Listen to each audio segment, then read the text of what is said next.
And welcome back to Music Free Static. I hope you're having a fabulous day. And today I want to talk about one of my favorite forms of genre, I suppose.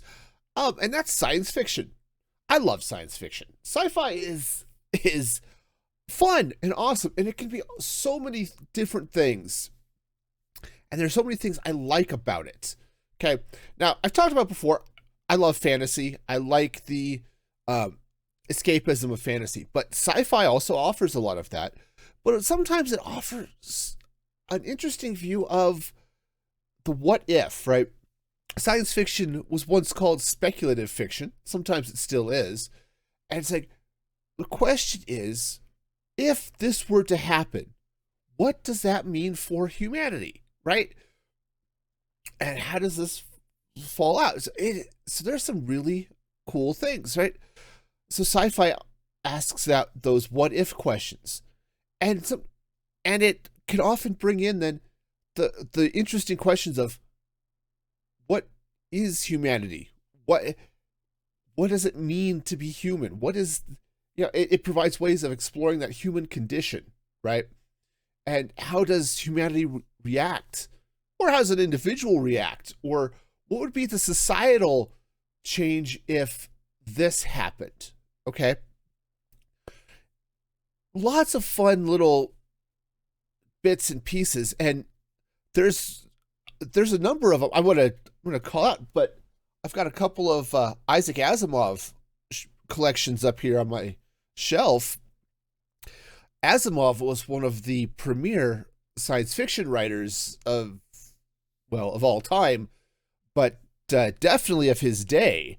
Asimov was sort of a pioneer in modern science fiction. Now, sci-fi goes back a ways, right? I think they're pretty well. I don't know if this is true, okay? I am saying this is true. I could be wrong. But I think one of the first known works of science fiction was Mary Shelley's Frankenstein. Okay? And Frankenstein is one of those great books to explore the human condition. Right. So for those of you who have never heard the story of Frankenstein, right, you've got Victor Frankenstein. He's a scientist. They're working with the very new technology of electricity. Okay. Electricity is new, especially when this book was written.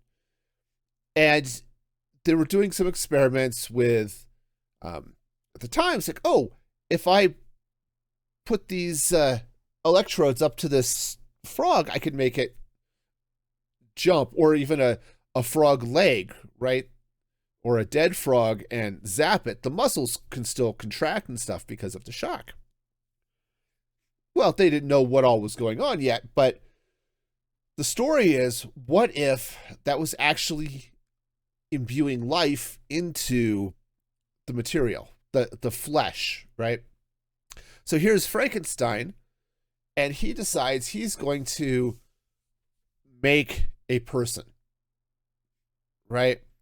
And so he does, and because it's his first attempt, his work is very crude, it's very large, and you get Frankenstein's monster. And Frankenstein, appalled at what he has done, drives the monster away. And a lot of the story is this creature learning about humanity. And it's awesome as he hides in the woods, and he sees a cottage, and he hides in their woodshed. And through the slats in the woodshed, he can see into the house, like into their main living room, and he can watch this family interact. And he can see this is a family in poverty. And so he decides to help them. And he starts by doing little secret chores for them, which then benefits the family. They so, oh, the wood has been cut, so now he can go spend his time doing something else, and the family becomes prosperous because the monster has been helping them, until they discover him and drive him out into the forest again, right? So but you see, he's learning this is what it means to love and care for somebody. But he's also learning that, hey, humanity fears things it doesn't understand, right? It's a fabulous book. I went through a phase a while back, a long while back now, so several years ago, where I was going to read a lot of the classic genre books, right? I read Frankenstein. I read Bram Stoker's Dracula, Jekyll and Hyde, right? A lot of those more or less original Victorian era sci-fi stories. Okay. And there's a lot of great stuff from like Jules Verne and some of this where they don't quite understand the technology yet. They don't understand what is going on. They're, like Jules Verne, they've got the first they're dealing with the first concepts of space flights, or not space flight, just flight, right? And so he writes a book about them flying to the moon in a rocket, which was just absolutely out of this world, right? It's literally, but at the time, nobody understood anything about space flight. And the idea that you would use a rocket to get there was just strange. But of course, today, what do we know? Yeah, we sent people to the moon in rockets, right? And there are some that just use science fiction to tell a story that could be heart-wrenching, right? One of the classics comes from the original Star Trek. It's a story called The City on the Edge of Forever. So the story opens, Enterprise is buffeted by something, right? What they realize are sort of temporal waves. These things are hitting them, and it's obviously causing typical Star Wars camera shake, right? Well, there's a guy who's hurt. McCoy comes up to the bridge to help, and he gives him this dose of whatever this thing is.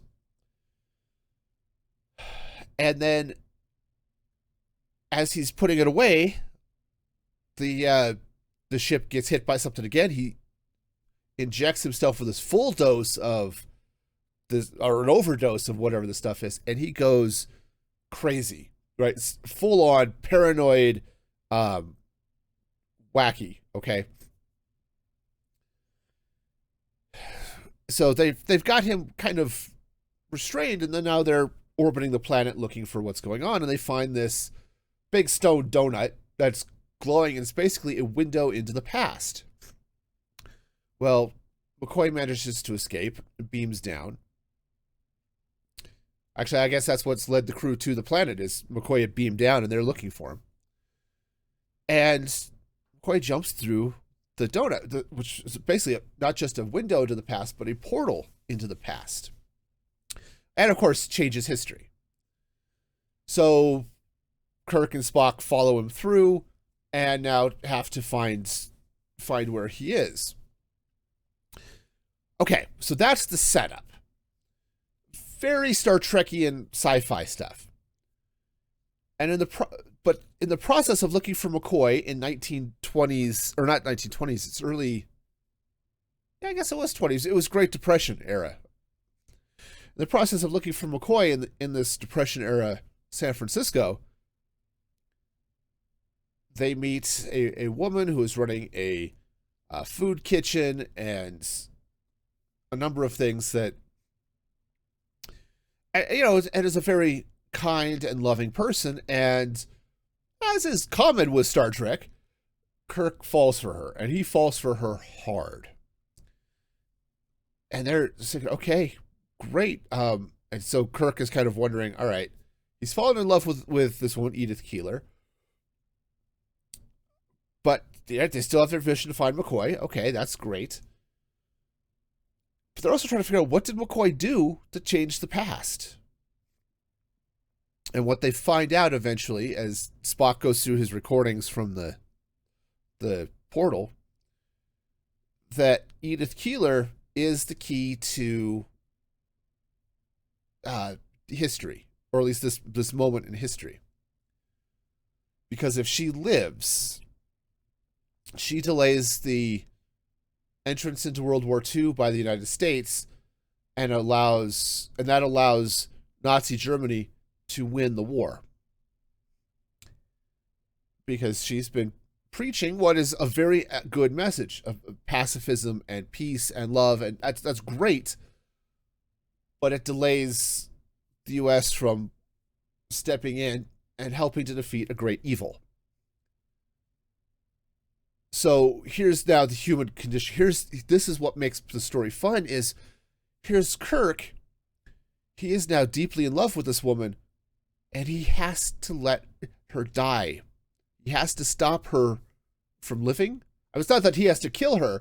He just has to not prevent the auto accident that does kill her. Right? That's a fascinating story. Aside from the fact it's a very well told and the story is amazing and it won awards for best screenplay and all of this stuff. But these are stories that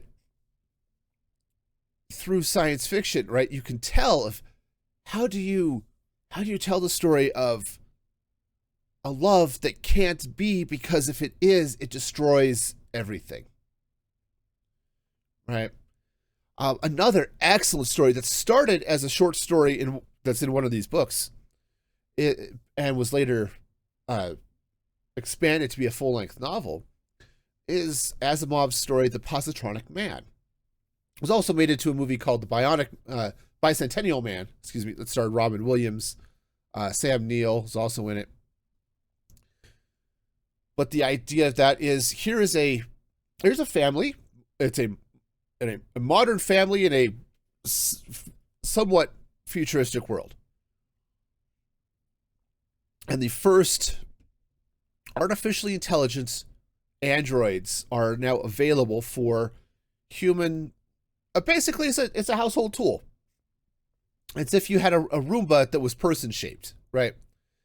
It can do your basic cleaning. It can do, if you need it to read to your kids, all right, whatever, right? It's your basic household. I don't want to call it slave or something, but it kind of falls into that. Can you enslave a machine? Okay, that's a question that actually comes up here in a little bit, but there's a weird thing that happens. I think one of the kids pushes the robot out the window or something, damages it, and while they repair it, and now it seems to be functioning, it develops life, right? It becomes separate from its programming. It grows in artistic talent, and right, it becomes self-aware in a lot of ways. Sort of, if you want to think like in Star Trek, you have Data, who is this sentient robot, but the only one. Same type of thing, but in this world, robots are common, but this is the only one that is sentient, and it takes them a while to realize that this is what's going on. But the story follows this robot as it progresses through the future, right? Just through the normal course of life. He watches the original family that bought him as a off-the-shelf, menial, unthinking machine. He watches as they die, and they give him his freedom, and he'd been carving out of driftwood figurines and artistic pieces and all of this stuff, right?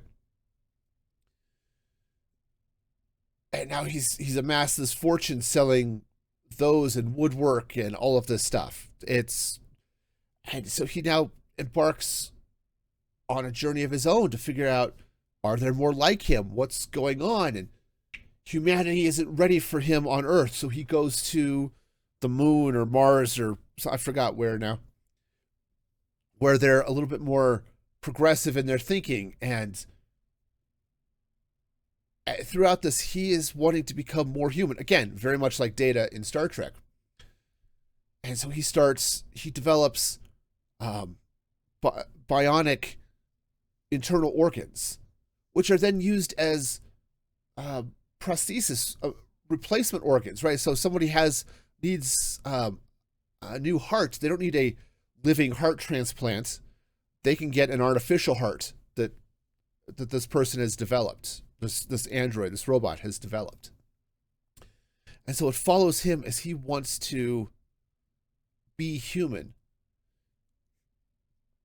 And for society to accept him as being a living thing.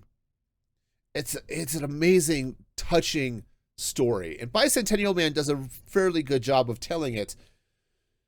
But it's definitely one that, you know, if you don't want to read the novel, grab the short story, because it is such a touching exploration of what does it mean to be alive, right? Not just what does it mean to be human, but what does it mean to be alive? And I love that story, right? And these are stories that are easier to tell in some ways through a fantastical medium, right? You could tell the same story in a fantasy setting instead of having well, it's like Pinocchio, right? What does it mean to be a real boy? Here's Pinocchio. He's a puppet who's been brought to life by magic and goes through his adventures to become a real boy and a son to Geppetto, right? In this case, in a lot of ways, it's the same high-level concept of what does it mean to be a human told through a machine that has developed consciousness, right? There's another great story. Again, Asimov is full of these amazing stories. And said, I highly recommend, if you can find a collection of Asimov short stories, do so, because they're fabulous. But one short story that he wrote, which was again expanded into a full novel, was a story called Nightfall. Now, Nightfall starts with a group of scientists, and they're anthropologists in a lot of ways. They're historians. They're trying to figure out a weird part of their history. So the background is here, they're on a planet that is in a trinary star system, I think. So there are 3 suns, and there's always a sun in the sky. Just the way the orbit works, the way the suns rotate. The planet is temperate and lovely, but there's no night. Now, you can obviously tell by the title, night is going to be an issue here, right? But here are these scientists, they're trying to figure out, as they're going through the historical records, is every 1,000 years or so, and it's regular, right? They could say, every 1,000 years, society burns, right? They've got this ash layer, and they can track it down. Like, all of society burns. All they have are some of these religious texts that survive. And what they realize, again, I'm with spoilers for this story. It's still worth reading, but they realize is that their society has a sort of a racial claustrophobia. And they talk about, the thrill ride that people died on was basically like your typical cart, like roller coaster cart, but instead of going up and down and around, it just goes through a dark room. And it was so terrifying that people died on this ride. They turned the lights on, and that's all it is. It's just a dark room. And the story is that once every 1,000 years, the sun's set. Okay. Now, there was a movie that they made about it, which wasn't good, which I think has it as an eclipse. But whatever happens, the sun's set, and now it's night, and society loses its mind. Because what happens if you've never seen night? for 1,000 years, the suns have always been up, and suns will always be up. And now, what happens when night falls? And it's a fascinating look at humanity and some of the things we take for granted, and how would a society react? Right? Yeah, here's a site that right there figuring out physics. They've got telescopes. They're studying the space, and they just invent a candle because they haven't needed the light. Right? Again, just a fascinating story of, through some of this. And a lot of the stuff exploring humanity, you can see in Asimov's I, Robot series, where he explores the 3 laws of robotics and of, a robot will never harm a human being, will never harm it will never harm a human being, will never let a human being be hurt, and will try to save itself from destruction, provided it does. And you basically, it goes in priority. The robot can't kill, can't let anything else kill, and don't destroy yourself. And so the I, Robot is about a robo-psychologist, or several robo-psychologists, as they find these robots who are now stuck because their AI loop has hit a conflict between the 3 laws that it cannot resolve. And it's fascinating. Okay, fascinating stuff. Right. If you want something that's a little more fun, at least from my perspective, is something like the Honor Harrington series, which David Weber spins this wonderful story of humanity has colonized the stars. Okay, they started with colony ships with people in suspended animation. They ship out, right? They end up arriving at planets, thaw out, and then colonize, right? Or they discover that there are wormholes in space. And by charting the wormhole, they can go in one end, obviously come out another, and that opens up more areas of the galaxy for exploration, colonization, and that type of thing.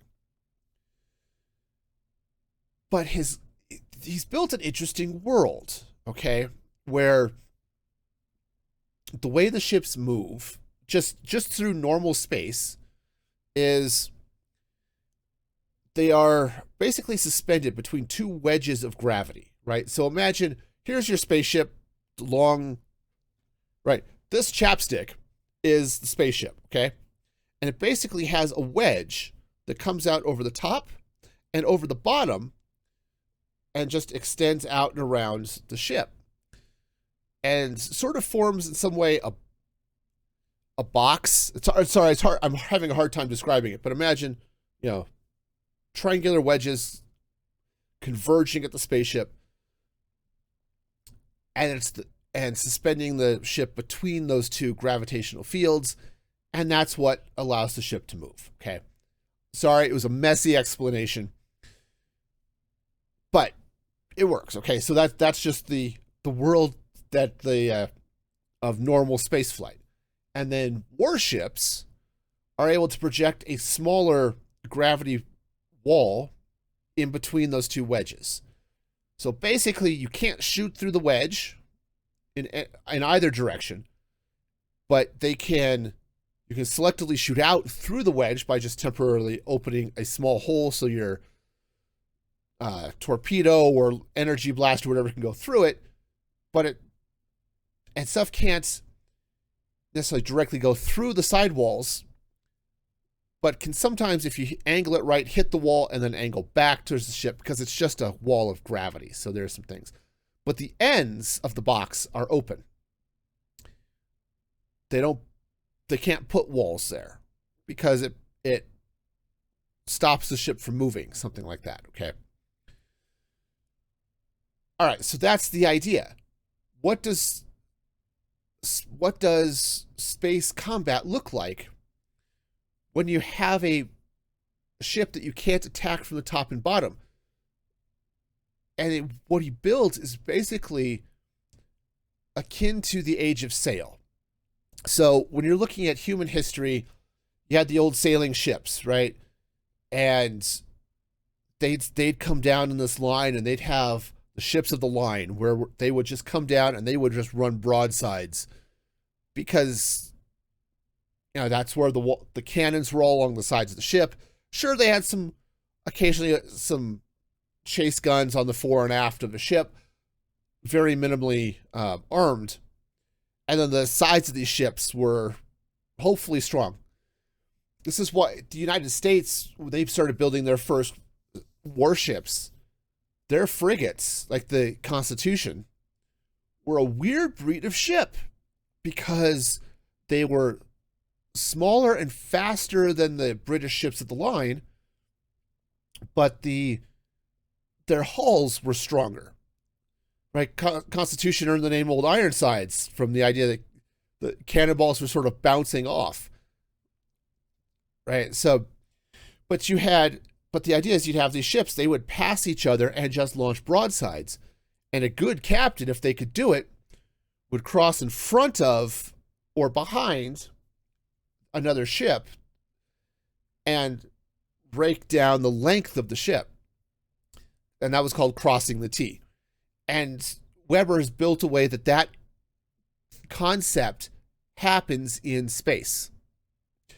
Fascinating stuff. And then he also has sails, right? And it's not like, oh, we're going to put up a mast, right? No, but the idea is that when they want to go through hyperspace, which they can basically, rather than going necessarily faster than light, they're able to kind of shift up dimensions which fold space, and they're able to travel the same distance in a shorter amount of time. Or actually, by going up into different layers of hyperspace, it's a shorter distance between the 2 points. Okay, so they never travel faster than light, but they're able to go up into hyperspace, which shortens the distance between 2 points. Okay, but to do that, they extend what's basically a sail to catch the whatever and allow them to enter into hyperspace. It's very cool. All right. But what does that do for, if you had that, how does that work for combat in space? And now the Harrington books start focused on that aspect of military sci-fi, and then expand out into political intrigues and all sorts of fun stuff. It's a great series. It's like 20 something odd books long, so it's a read if you want to get into it.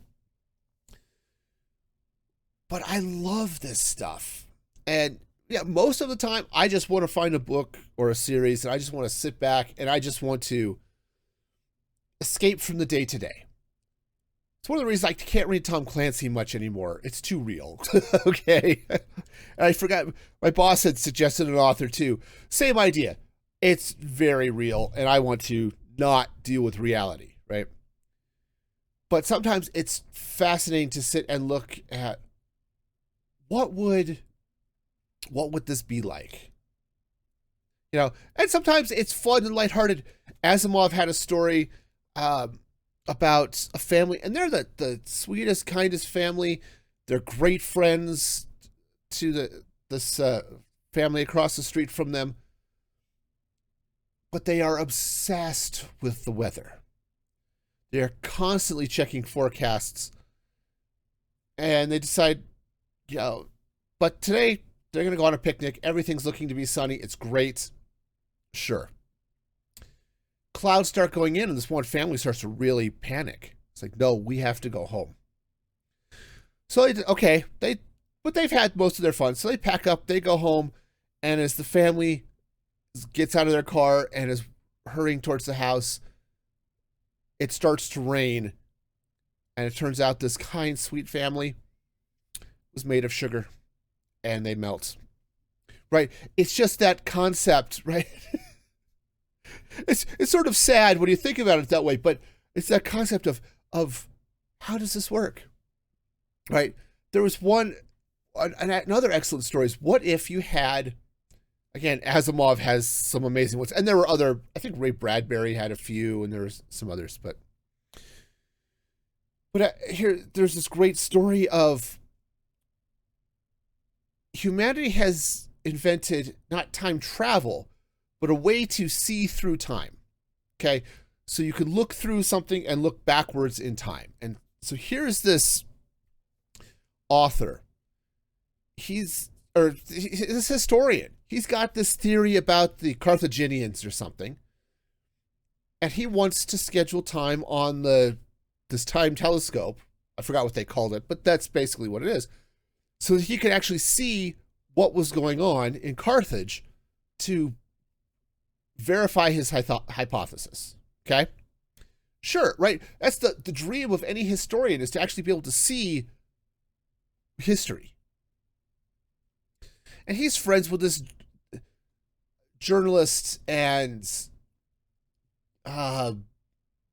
editor, I think tech editor for the different scientific papers and stuff. This historian can't get time. He just keeps getting rebuffed. So, no, there's no time. Sorry. You don't get a chance to look through this. And I think he eventually dies unable to fulfill his dream. And this scientist, or this journalist starts looking, what the heck is going on? And he starts looking into the technology of this time telescope, and he realizes it's actually fairly easy, but he kept running into roadblocks. Certain research was banned. It was not allowed to no one was allowed to do research, and he's so in certain fields, and he's looking and he's looking and he's looking, and he finally finds out there's a very simple technology that allows you to build your own time telescope. And he publishes it. You know, it's like, because, hey, he's being pursued by the government. It's like, nope, fine, I am releasing this. But here's the premise, though. Everyone was thinking about the time telescope as a way of looking back into the past. I want to look at Carthage. I want to look at Rome. What if we could see Christ? What if we could see how aspects of the Civil War or World War II or the Underground Railroad or how did the cavemen live, right? That type of thing, right? No, what it is, looking back more than about 100 years, it just gets too blurry. But it takes almost nothing to look back about 2 seconds. And what does that do? It destroys privacy. Because if you could look at any point in time, you could look at any point in time a second ago. A second ago is history. Right? And so it's fascinating. I love this stuff. This is why I love science fiction. It allows you to take a concept, sometimes a simple one, but sometimes something really profound. It's like, and what does this imply? What does this mean? What is the next step? And science fiction is what has brought us things like cell phones. Science fiction is what drove, and I think in many ways still drives, the quest for space. It's what drives so much of our modern society. And I love it. I love it so much. So if you have a favorite sci-fi story, drop it in the comments here on YouTube. I'm fascinated to find out. Or for those of you who are members at musicfreegaming.com, drop it in the comments at Fourth Wall, since you get access early. Yep. But I'm curious, what are your favorite sci-fi stories? Because I'm always up to hear about fun news stories.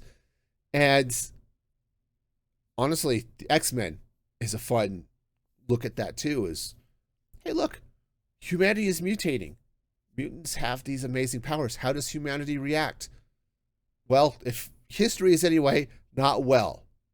So, yeah, there's some amazing sci-fi happening at many levels and in many mediums, and it's so great. But let me know. And don't forget, of course, if you're on YouTube, like the video. If you're on your favorite podcast platform, drop a rating or whatever.